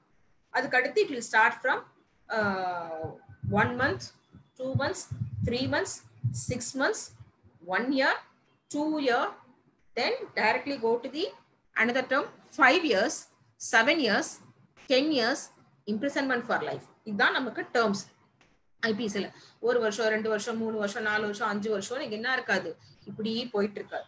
ஆனா அந்த டேர்ம்ஸ் என்ன ஆகும், அங்க டிஃபரன்ஷியேட் காட்டுவாங்க. how they will show the terms in the imprisonment. அப்போ 3 டேர்ம்ஸ் நம்ம பார்ப்போம். பனிஷ்மெண்ட் பிரிஸ்கிரைப் பண்ணிருக்கிறது இந்தியன் பீனல் கோட்ல. Punishable with, which may extend up to, not less than, but which may extend up to. இந்த 3ல ஏதாவது ஒண்ணு எல்லா பிரிஸ்கிரிப்ஷன் ஆஃப் பனிஷ்மெண்ட்ல இருக்கும். நீங்க ஐபிசி கையில புக் வச்சிருந்தீங்கன்னா ஏதாவது ஒரு சென்டென்ஸ், ஏதாவது ஒரு பனிஷ்மெண்ட் எடுத்து பாருங்க. அதுல பாத்தீங்கன்னா இதுல ஏதாவது 3 இருக்கும். Shall be punishable with, shall be punishable not less than, but which may extend up to, or which may extend up to அப்படின்னு இருக்கும். அப்போ இது 3க்கும் என்ன டிஃபரன்ஸ்? பனிஷபிள் வித் அப்படின்னு போட்டிருந்தாங்கன்னா that is the restricted punishment. there is no maximum, there is no minimum. அந்த imprisonment தான் court கொடுத்தாகணும் அந்த அஃபென்ஸுக்கு. இதுக்கு example section 303 of Indian penal code. இந்த ஒரே ஒரு செக்ஷன்ல மட்டும்தான் பனிஷபிள் வித் டெத் சென்டென்ஸ் அப்படின்னு இருந்துச்சு. அப்புறம் இதை சேலஞ்ச் பண்ணாங்க. இதுல என்ன அஃபென்ஸ் அப்படின்னு பார்த்தோம்னா, committing murder by life convict. அப்படின்னா என்ன அர்த்தம்? ஆல்ரெடி இப்போ செகண்ட் மர்டருக்கு கன்விக்ட் உள்ள வந்திருக்கிற அஃபெண்டர் ஆல்ரெடி ஒரு மர்டர் கமிட் பண்ணிருக்கான். கமிட் பண்ணிட்டு அவனை கன்விக்ட் பண்ணிருக்காங்க. திரும்ப மர்டர் கமிட் பண்றான். எங்க? ஒண்ணு பிரிசன்குள்ளேயோ இல்ல வெளியில வெயில வந்தோ பரோல்ல வந்தோ திரும்ப ஒரு செகண்ட் மர்டர் கமிட் பண்றான். அப்படி செகண்டா ஒரு மர்டர் கமிட் பண்ணும்போது செக்ஷன் 303 அவனுக்கு என்ன பனிஷ்மெண்ட் கொடுக்குது அப்படின்னா, punishable with death, not less then, not more then, not which may extend up to, இதெல்லாம் எதுவுமே இல்ல. பனிஷபிள் வித்ன்னு கொடுத்துடுறாங்க. டெத் மட்டுமே அவனுக்கு அங்க பனிஷ்மெண்டா இருக்கு. அப்ப இதை வந்து செக்ஷன் ஆர்டிகல் 14லயும் ஆர்டிகல் 21லயும் சேலஞ்ச் பண்ணி இப்ப இது அன்கான்ஸ்டிடியூஷனல் ஸ்ட்ரக் டவுன் பண்ணிட்டாங்க. இப்ப அது நமக்கு அது பிராக்டிஸ்ல இல்ல. அதாவது டெத் சென்டென்ஸ் தான் கொடுக்கணும் அப்படிங்கிறது பிராக்டிஸ்ல இல்ல, லைஃபும் கொடுக்கலாம் அப்படிங்கிறது அங்க எக்ஸ்டெண்ட் ஆகுது. இது வந்து பனிஷபிள் வித் அப்படிங்கிறதுக்கான நான் சொல்ற ஒரு example. Which may extend up to அப்படின்னு கொடுக்குற ஒரு அஃபென்ஸ். அப்படின்னா இங்க என்ன சொல்றாங்கன்னா, ஒரு டிஸ்கிரிஷன் கொடுக்குறாங்க. யாருக்கு? கோர்ட்டுக்கு. 379 எடுத்து பாத்தீங்கன்னா பனிஷ்மெண்ட் ஃபார் தெஃப்ட் எடுத்து பாத்தீங்கன்னா which may extend up to 3 years of imprisonment அப்படின்னு போட்டிருப்பாங்க. அப்படின்னா என்ன அர்த்தம்? நீங்க வந்து 3 இயர்ஸ்க்குள்ள எவ்வளவு வேணா பனிஷ்மெண்ட் கொடுத்துக்கலாம் அப்படிங்கிறது தான் அங்கே அவங்க கொடுக்குறது. Whoever commits theft shall be punished with imprisonment of either description for a term which may extend to 3 years. அப்போ 3 years தான் மேக்ஸிமம். அங்க 3 இயர்ஸ்க்கு மேல கொடுக்க முடியாது. Minimum it is a discretion of the court depending upon the facts and circumstances of the case. நீங்க maximum 3 இயர்ஸும் கொடுத்துக்கோங்க, இல்ல 6 months. சப்போஸ் அவன் திருடினது ஒரு 500 ரூபாவா இருக்கலாம், அதுக்கு வெறும் ஃபைன் மட்டும் கொடுத்துக்கோங்க. இல்ல அவன் திருடினது ஒரு 10,000 ரூபாயா இருக்கலாம், அப்ப 6 months கொடுத்துக்கோங்க. இல்ல அவன் திருடினது lakhs valuable ப்ராப்பர்ட்டியா இருக்கலாம், crores valuable ப்ராப்பர்ட்டியா இருக்கலாம், அப்ப 3 years கொடுத்துக்கோங்க. So, depending upon the facts and circumstances of the case, the minimum will be fixed by the presiding officer. இது which may extend up to அப்படிங்கிறது. Third category is not less than but which may extend up to அப்படிங்கிறதுக்கான ஒரு category. இது என்ன ஆகும் அப்படின்னா, minimum கொடுத்துருவாங்க, maximum கொடுத்துடுறாங்க. அப்ப மினிமம் ஃபார் எக்ஸாம்பிள் இப்போ நீங்க வந்து ரேப்புக்கெல்லாம் பனிஷ்மெண்ட் பாத்தீங்கன்னா minimum is 21 years and maximum is life imprisonment அப்படி இருக்கும். 376A ல இருந்து E வரைக்கும் ஏதாவது ஒரு பனிஷ்மெண்ட் எடுத்து பாத்தீங்கன்னா இந்த மினிமமும் அங்க இருக்கும், மேக்ஸிமமும் அங்க இருக்கும். சோ அப்போ மினிமம் நாட் லெஸ் தென் அப்படின்னு போட்டாங்கன்னா அதுதான் அங்க minimum punishment. which may extend up ன்னு போட்டாங்கன்னா அதுதான் அங்க மேக்ஸிமம். சோ இதுதான் என்னது, அந்த பனிஷ்மெண்ட் அப்படிங்கிற கேட்டகரிக்குள்ள இங்க நம்ம கொண்டு வந்து ஃபிக்ஸ் பண்ற டெர்மினாலஜிஸ். இப்போ நம்ம பனிஷ்மெண்ட் சாப்டருக்குள்ள வரும். what is what அப்படிங்கிறதுக்குள்ள வரும். Death sentence we all know. What is death sentence will be given only for the rarest of rare case, not for the so நம்ம IPC ல எத்தனை offenses death sentence punishable offenses இருக்கும், just நீங்களே வந்து அப்புறமா போட்டு பாருங்க எத்தனை offense we have. section 121 ல இருந்தா நமக்கு specific offenses comments ஆகும். அதுக்கு முன்னாடி இருக்கு general explanations தான் இருக்கும். So ஃபார் எக்ஸாம்பிள் இப்போ பனிஷ்மெண்ட் 74 வரைக்கும் இருக்கும், 75ல இருந்து 106 வரைக்கும் டிஃபென்சஸ் இருக்கும், 107ல இருந்து 120 வரைக்கும் நமக்கு அபட்மெண்ட் இருக்கும். 120A 120B speaks about the conspiracy. Actual offenses commences from 121 offenses against state. அதுல இருந்து 511 வரைக்கும் நமக்கு offenses. அப்போ 121ல இருந்து 511 வரைக்கும் இருக்கிற offensesல எல்லா offensesமே என்னது கிடையாது, டெத் சென்டென்ஸ் கொடுக்குற offenses கிடையாது. ரொம்ப மினிமலா தான் நமக்கு டெத் சென்டென்ஸ் கொடுக்குற offensesஆ இருக்கும். அப்படி பார்த்தோம் அப்படின்னா அது எங்க இருந்து கமெண்ட்ஸ் ஆகும்னா 194ல punishable with death, 201 punishable with death, then அதுக்கு அடுத்து வந்து நமக்கு 302, then 303 இப்ப ரிப்பல் பண்ணிட்டாங்க, then 305 is punishable with death, then dacoity with the murder. So இப்போ வந்து rape with the murder and habitual rape offender punishable with death. So இந்த மாதிரி ஒரு 9 to 10 offenses are alone punishable with the death sentence in the entire Indian Penal Code. And for the 9 to 10 offenses, not all the offenses are punishable with the death alone. Minimum is imprisonment for life, maximum is death sentence. So அப்போ என்ன கேட்டகரிக்குள்ள கொண்டு வந்து death sentence கொடுக்கணும், இதெல்லாம் procedural லால பார்த்தோம் அப்படின்னாலுமே நம்ம கொஞ்சம் ப்ரஷ் அப் பண்ணிக்கலாம். Rarest of rare cases, so Rajendra Prasad case, Bachan Singh case, then Prasad case. So இதுலலாம் என்ன சொல்றாங்கன்னா எதை பேஸ் பண்ணி டெத் சென்டென்ஸ் கொடுக்கணும். அப்போ பச்சன் சிங்க்கு முன்னாடி ராஜேந்திர பிரசாத் கேஸ்க்கு பின்னாடி எடுத்துக்கலாம். அப்போ என்ன சொல்றாங்கன்னா முதல்ல கிரிமினாலிட்டி பார்க்க சொன்னாங்க, அதுக்கு அடுத்து இங்க என்ன சொன்னாங்கன்னா அதனுடைய இன்டென்சிட்டியை பார்க்க சொன்னாங்க. ஸோ ஆன்டிசிடென்ட்டை பாரு, அவனுடைய பிஹேவியரல் பேட்டர்னை பாரு, அவன் என்ன மாதிரி அஃபென்ஸ் பண்ணான் பாரு, அதை பொறுத்து அவனுக்கு ரேரஸ்ட் ஆஃப் ரேர் கொடுன்னு சொன்னாங்க. பட் பச்சன் சிங்ல ரேரஸ்ட் ஆஃப் ரேர்னா என்னென்ன இருக்கணும் அப்படிங்கிற கைட்லைன்ஸை சுப்ரீம் கோர்ட் நமக்கு கொடுத்தாங்க.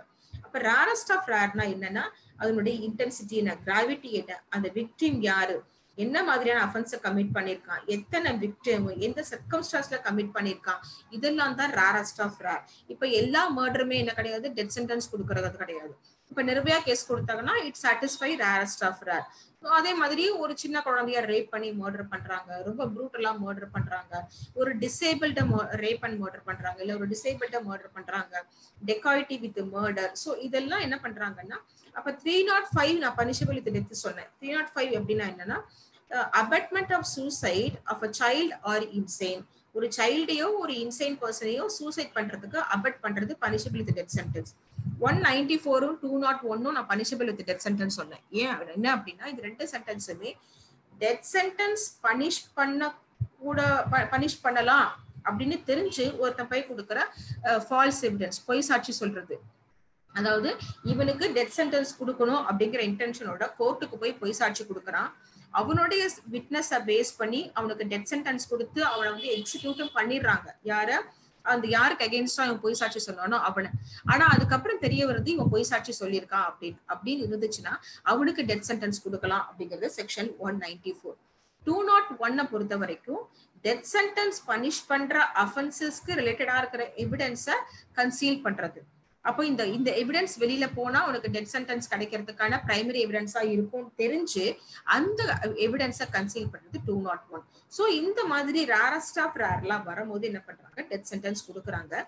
So section 253 of subsection 2 and 3 of the CRPC states that you have to give special reason. 253யும் 354 சிஆர்பிசில சொல்லியிருப்பாங்க. ஸ்பெஷல் ரீசன் சொல்லுங்க, ஏன் இந்த கேஸ் ரேரஸ்ட் ஆஃப் ரேருக்கு வந்துச்சு அப்படிங்கறத சொல்லுங்கன்னு சொல்லி என்ன சொல்லியிருப்பாங்கன்னா நமக்கு சிஆர்பிசில சொல்லியிருப்பாங்க. Because you have to satisfy எல்லா கேஸுமே we know that trial only up to court of sessions தான் நமக்கு அபெக்ஸ் கோர்ட் எதை பொறுத்த வரைக்கும் ட்ரையல் ஜூரிஸ்டிக்ஷனை பொறுத்த வரைக்கும். High court and supreme court is having only the original and appellate jurisdiction along with the writ jurisdiction. So high கோர்ட்டுக்கும் supreme கோர்ட்டுக்கும் trial conduct பண்றதுக்கான ரைட்ஸ் கிடையாது எக்ஸப்டிங் only one case. அது கூட ஹை கோர்ட்டுக்கு மட்டும்தான் இருக்கு, சுப்ரீம் கோர்ட்டுக்கு கிடையாது.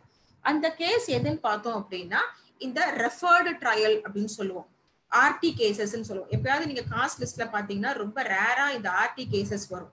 ஆர்டி கேசஸ்னா என்ன, ரெஃபர்ட் ட்ரையல். அப்போ செஷன்ஸ் கோர்ட் வந்து ஒரு கேஸுக்கு டெத் சென்டென்ஸ் கொடுத்துட்டாங்க, அந்த டெத் சென்டென்ஸை கன்ஃபர்மேஷனுக்கு ஹை கோர்ட்டுக்கு அனுப்புறது. அப்போ அந்த கன்ஃபர்மேஷனை ஹை கோர்ட்டுக்கு அனுப்புறதுக்கு இங்க என்ன பண்றாங்க, அவங்க பர்மிஷன் கேக்குறாங்க எங்க ஹைகோர்ட்ல. அப்ப இந்த கேஸ்ல மட்டும்தான் என்ன இருக்கும் அப்படின்னு பார்த்தோம்னா, ஹைகோர்ட் வந்து ஒரு லிமிட்டட் பர்வியூல ட்ரையல் கண்டக்ட் பண்ணலாம். ஹைகோர்ட்ல பிராக்டிஸ் பண்றவங்க I think in court hall number 4 அப்படின்னு நினைக்கிறேன். கோர்ட் ஹால் நம்பர் 4 ஹைகோர்ட்ல பாத்தீங்கன்னா ஒரு பர்டிகுலர் பிளேஸ்ல உட்டன் ஃப்ளோர் இருக்கும், உட்டன் பிளாக் மாதிரி ஒரு ஃப்ளோர் இருக்கும். நம்ம அந்த அட்வொகேட்ஸ் உட்கார அந்த பேரபோலாக்கு பின்னாடி உட்டன் ஃப்ளோர் இருக்கும்.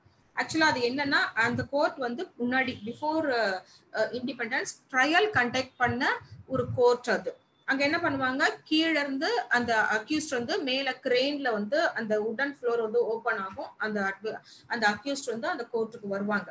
அந்த மாதிரி கோர்ட் தான் அது. ஸோ அந்த மாதிரி சில கேசஸ்ல மட்டும்தான் என்ன பண்ணுவாங்க, ஹை கோர்ட் வந்து இந்த ரெஃபர்ட் ட்ரையல் கண்டக்ட் பண்ணுவாங்க. So while conducting trial there are 3 chances. If the high court satisfied that okay it is a rarest of rare case, then it will confirm the death sentence. Or if the high court feels that no, it is not a rarest of rare case, it will ask the court to reverse the judgment. Third one is, if the high court has any doubt with respect to any of the witnesses, either the high court may summon the witness to come to the high court and they can conduct trial. அந்த கோர்ட்ல வந்து trial conduct பண்ணலாம். அந்த particular விட்னஸை மட்டும் வச்சு cross examination பண்ணலாம்.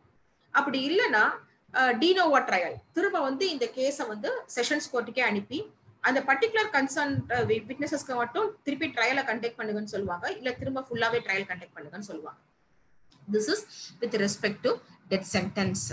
அப்போ death சென்டென்ஸை கம்யூட்டேஷன் பண்றது செக்ஷன் 54ல இந்தியன் பீனல் கோட்ல சொல்றாங்க. நம்ம பாக்குறோம் நிறைய கேசஸ் வந்து கம்யூட்டேஷன் ஆஃப் டெத் சென்டென்ஸ் பாக்குறோம். அப்ப commutation of death sentence will be commuted into imprisonment for life. But imprisonment for life போது நம்ம அடுத்த டிஸ்கஷன் லைஃப் இம்ப்ரிசன்மெண்ட் பத்தி பேசுறதா இருக்கும். ஸோ அப்போ அந்த கம்யூட்டேஷன் ஆஃப் டெத் சென்டென்ஸ் எங்க இருக்குன்னா, again we are taking the help of CrPC. இதான் நான் முன்னாடியே சொன்னேன், ஒருத்தருடைய ஹெல்ப் இல்லாம இன்னொரு லா டிராவல் பண்ண முடியாது. ஐபிசி ஹெல்ப் இல்லாம சிஆர்பிசியோ, சிஆர்பிசி ஹெல்ப் இல்லாம ஐபிசியோ டிராவல் பண்ண முடியாது. ஸோ அப்போ செக்ஷன் 432ல இருந்து 435 வரைக்கும் இந்த commutation, remission and suspension of sentence பத்தி சிஆர்பிசியில பேசுவாங்க. அப்போ இந்த பவர்ஸ் யாரு கொடுக்குறாங்கன்னா, state government and the union government, central கவர்மெண்ட்டுக்கு பவர்ஸ் கொடுக்குறாங்க. If the government feel that it is a fit case, upon receiving the report from the probation and from the report from the concerned state government and the high court, they will commute the death sentence into imprisonment for life. அதை தாண்டி இங்க pardoning power இருக்கு. President, prime minister, governors இவங்களுடைய pardoning பவர்ஸும் கம்யூட்டேஷனுக்குள்ள நமக்கு வந்துரும்.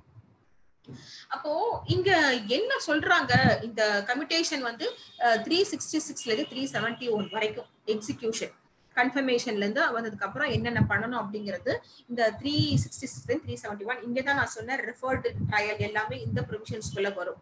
அடுத்து how to execute அப்படிங்கிறது section 413 of சிஆர்பிசில வரும். அப்ப என்ன மாதிரி டேர்ம்ஸ் யூஸ் பண்ணுவாங்கன்னா, hang by neck till death. இதான் நம்ம operative part of the judgment with respect to death sentence. அப்போ சாகும் வரை தூக்கிலிட வேண்டும் அப்படிங்கிறது தான். அப்போ இங்க ரெண்டு விஷயம் நமக்கு கன்ஃபார்ம் ஆகுது. Mode of execution is by way of hanging, and the hanging is not simply hanging till death, சாகும் வரை தூக்கிலிட வேண்டும் அப்படின்னு. இதுல இன்னொரு பார்ட்டும் போயிட்டு இருக்கு, whether we have to retain or whether we have to abolish death sentence. அடுத்து mode of execution of death sentence, நம்ம ஹேங்கிங் தான் ஃபாலோ பண்ணணுமா, லெஸ் பெயின்ஃபுல்லா இருக்கிற டெத் சென்டென்ஸ் மாடலை ஃபாலோ பண்ணக்கூடாதா அப்படிங்கிறதுக்கான டிபேட்டும் லா கமிஷன்ஸ்ல போயிட்டு இருக்கு. If there is a possibility, ஏன்னா different countries following different mode of executing death sentence. Lethal injection கொடுக்குறாங்க, electrocution கொடுக்குறாங்க, beheading, public execution கொடுக்குறாங்க, stoning கொடுக்குறாங்க. அந்த மாதிரி டிஃப்ரெண்ட் கண்ட்ரீஸ் டிஃப்ரெண்டா நமக்கு ஃபாலோ பண்றாங்க. But India we followed this hanging as a mode of executing death sentence. So அப்போ வந்து இந்த கம்யூட்டேஷன் அப்படிங்கிறது கோர்ட்டுக்கும் பவர்ஸ் இருக்கு, கவர்மெண்ட்டுக்கும் பவர்ஸ் இருக்கு. இந்த கம்யூட்டேஷன் ஆஃப் டெத் சென்டென்ஸ் வரும்போது அதுக்கு அடுத்து நம்ம பார்க்க போறது commutation of imprisonment for life. Okay, imprisonment for life அப்படின்னா என்ன ஃபர்ஸ்ட், அதுக்கப்புறம் நம்ம கம்யூட்டேஷனுக்கு போவோம். Imprisonment for life அப்படின்னா till last breath the person should languish in prison. அவனுடைய கடைசி மூச்சு வரைக்கும் அவன் ஜெயில தான் இருக்கணும். இதுதான் ஆயுள் தண்டனை அப்படிங்கிறதுக்கான அர்த்தம். ஆனா சில நேரத்துல நம்ம என்ன பண்ணிக்கிறோம், 14 years எடுத்துக்கிறோம், 20 years எடுத்துக்கிறோம் லைஃப் இம்ப்ரிசன்மெண்ட் அப்படின்னா. ஜெனரலா கேட்டீங்கன்னா ஆயுள் தண்டனை எவ்வளவு 14 வருஷம் இல்லைன்னா 20 வருஷம் அப்படின்வாங்க. பட் எந்த இடத்துலயுமே லைஃப் இம்ப்ரிசன்மெண்ட்னா 14 இயர்ஸ்னோ 20 இயர்ஸ்னோ ஐபிசி சொல்ல கிடையாது. Life imprisonment means till the last breath the person should languish in prison and should die in prison. அப்போ எங்க இருந்து நம்மளுக்கு இந்த கான்செப்ட் 14 இயர்ஸ் 20 இயர்ஸ் அப்படிங்கிற கான்செப்ட் வருதுன்னு பார்த்தோம் அப்படின்னா, கம்யூட்டேஷன்ல எங்க இம்ப்ரிசன்மெண்ட் வருது அப்படின்னு பார்த்தோம்னா, நமக்கு டபுள் லைஃப் ட்ரிபிள் லைஃப்லாம் கேள்விப்பட்டிருப்போம். Depending upon the count, depending upon the offence committed, single life. For example 2-3 பேரை கொலை பண்றான் அப்படின்னா டபுள் லைஃப் ட்ரிபிள் லைஃப்லாம் வரும். அப்ப வரும்போது இங்க அடுத்த கொஸ்டின் வரும், how to run the sentence. அப்ப பனிஷ்மெண்ட் கொடுத்துட்டாங்க, அந்த பனிஷ்மெண்ட்டை எப்படி சர்வ் பண்ணணும். To serve concurrently, 2 types of serving sentence இருக்கு. concurrently serving sentence and consecutively serving sentence. அப்ப concurrently running serving sentence அப்படின்னா ஏகமானதாக ஏக காலத்தில் அனுபவிக்க வேண்டும் அப்படின்னு சொல்லுவாங்க தமிழ்ல. அப்போ இப்ப நம்ம ஃபார் எக்ஸாம்பிள் எடுத்துக்கலாம், 3 சார்ஜ் இருக்கு, 3 சார்ஜையும் ப்ரூஃப் பண்ணிடுறாங்க, 3 சார்ஜுக்கு பனிஷ்மெண்ட் கொடுக்கணும். இப்போ ஒரு சார்ஜுக்கு 7 years, ஒரு சார்ஜுக்கு 3 years, ஒரு சார்ஜுக்கு 10 years கொடுக்குறாங்க. அப்போ 7 + 3 + 10, இப்போ வந்து 3 charges 3 punishment. To run concurrently அப்படின்னும் போது this 10 years will include serving of 7 years and serving of 3 years.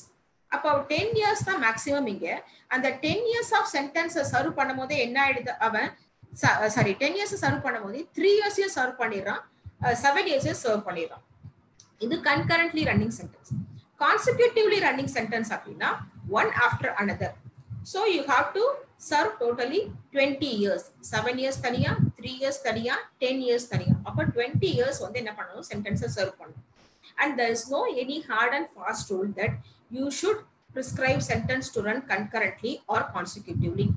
Again it is a discretion of the court. அவங்க கன்கரண்ட்டும் கொடுக்கலாம், கான்சிக்யூட்டிவும் கொடுக்கலாம். ஸோ அப்படி இருக்கும் போது இப்போ லைஃப் சென்டென்ஸ் கொடுத்துட்டாங்கன்னு வச்சுப்போம், டபுள் லைஃப் ட்ரிபிள் லைஃப்லாம் கொடுத்துருக்காங்க. I will give 2 example. One is Premananda case, another one is John David case. இப்போ 2 கேஸ் எக்ஸாம்பிள் இருக்கு. 2 கேஸுமே என்னதுன்னா landmark case. And we have to be very proud that this judgment was passed by our own now recently retired Supreme Court Justice Bhanumati வந்து sessions டிவிஷன்ல இருக்கும்போது 2 ஜட்ஜ்மெண்ட்டுமே இவங்க தான் pass பண்ணாங்க, ஜான் டேவிட்டுக்கும் பிரேமானந்தாக்கும். இதுல என்ன, பிரேமானந்தா கேஸ் வந்து ரொம்ப landmark judgment which speaks about consecutive running. அந்த ஜஸ்டிஸ் கொடுத்த ஜட்ஜ்மெண்ட்டை நீங்க படிச்சு பாருங்க. பட் பிரேமானந்தான் தேடினா உங்களுக்கு ஜட்ஜ்மெண்ட் கிடைக்காது, கமலநாதான் தேடுங்க, அதான் அவருடைய உண்மையான name. Kamalanatha versus state of Tamil Nadu தேடி பார்த்தீங்கன்னா அந்த ஜட்ஜ்மெண்ட் கிடைக்கும். சுப்ரீம் கோர்ட்ல judgement, one of the lower court judgement வந்து அவ்வளோ அழகா கொடுத்துருப்பாங்க justice Bhanumathi madam.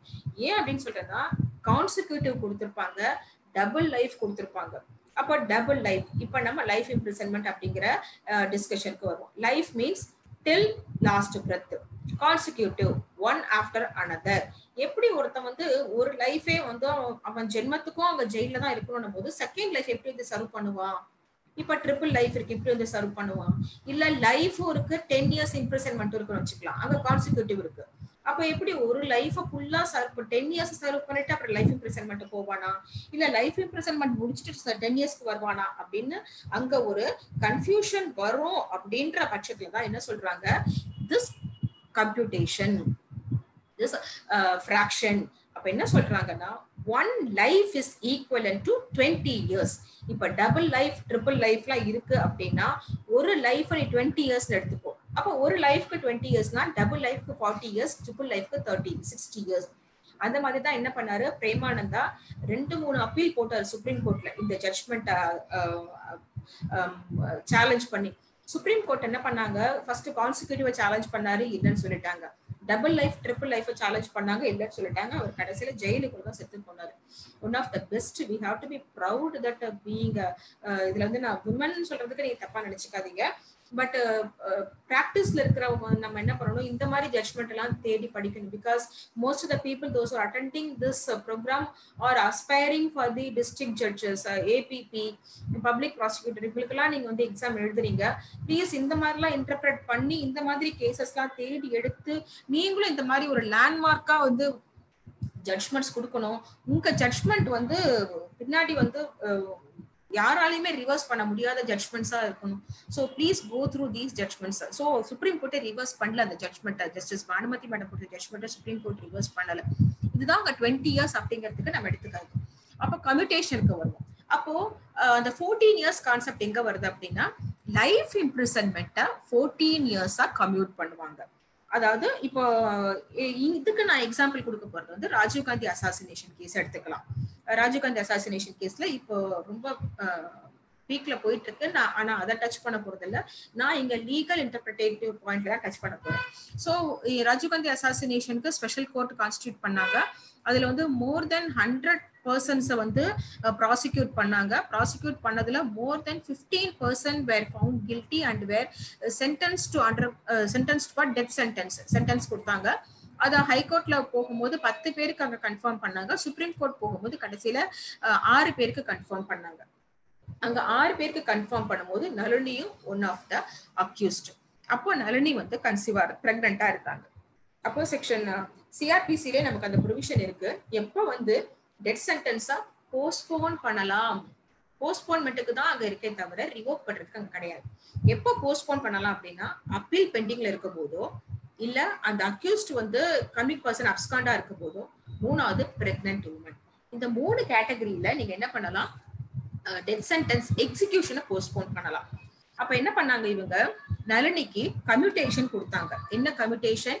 Death sentence commuted into imprisonment for life கொடுத்துட்டு மத்தவங்க எல்லாருக்குமே இந்த டெத் சென்டென்ஸை கன்ஃபார்ம் பண்ணாங்க. அவங்க தான் இப்போ they are languishing in prison. So அப்போ நளினிக்கு வந்து என்ன பண்றாங்க, அங்க டெத் சென்டென்ஸை லைஃபா கம்யூட் பண்ணதுக்கு அப்புறம் now she is a life convict prisoner. Rest of the others are அதர்ஸும் இப்போ லைஃப் கன்விக்ட் ஆயிட்டாங்க. Before justice Sadasivam when he was the chief justice of India, he commuted the death sentence into imprisonment for life. Now they are the life convict prisoners. So இதுல என்ன ஆகுது அப்படின்னா, இங்க அந்த 14 years அப்படிங்கிற கான்செப்ட் வருது.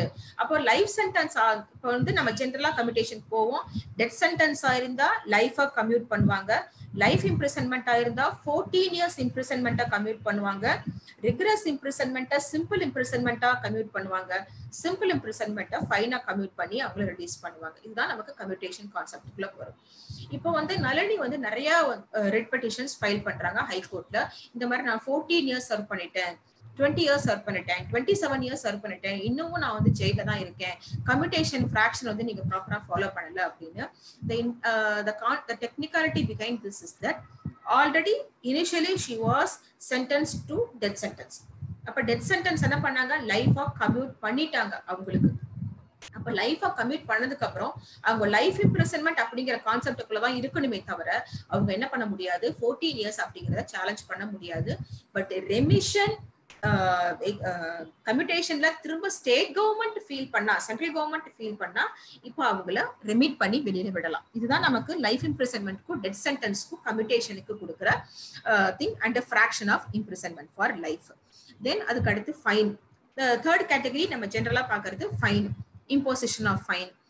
So இதுல வந்து according to hierarchy of the court limitation of fines வந்து prescribe பண்ணிருக்காங்க சிஆர்பிசில. இதுல ஒரே ஒரு கோர்ட்டுக்கு மட்டும் தான் லிமிடேஷன் இருக்கும், மேஜிஸ்ட்ரேட் கோர்ட்டுக்கு மட்டும் தான் லிமிடேஷன். 10,000க்கு மேல அவங்க ஃபைன் இம்போஸ் பண்ண முடியாது. CJM, additional sessions court can impose a fine according to the nature of the case, but it should not be excessive அப்படிங்கறது அங்க ஃபைன்.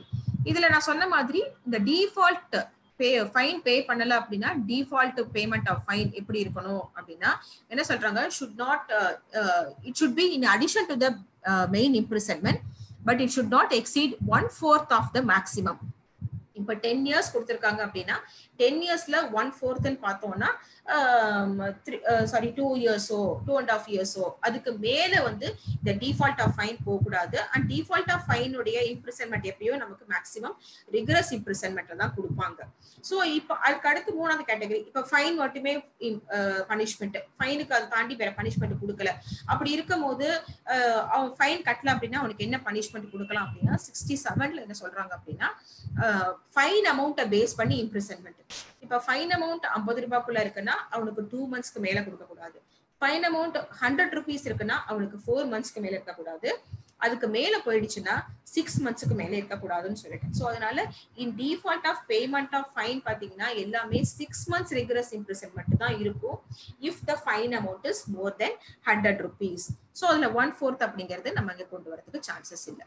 அடுத்து முக்கியமான ஒரு பனிஷ்மெண்ட் எதுன்னு பார்த்தோம்னா solitary confinement. So solitary confinement வந்து it is not a prescribed punishment. இது வந்து எந்த இடத்துலயுமே பிரிஸ்கிரைப் பண்ணிருக்க மாட்டாங்க. பட் இது எங்க வரும்னா பிரிசன் கண்டிஷன்ஸையோ இல்ல பிரிசன் டிசிப்ளினையோ இல்ல பிரிசன்ல வந்து ஏதாவது ப்ராப்ளம்ஸ் கொண்டு வராங்க அப்படின்னா மட்டும்தான்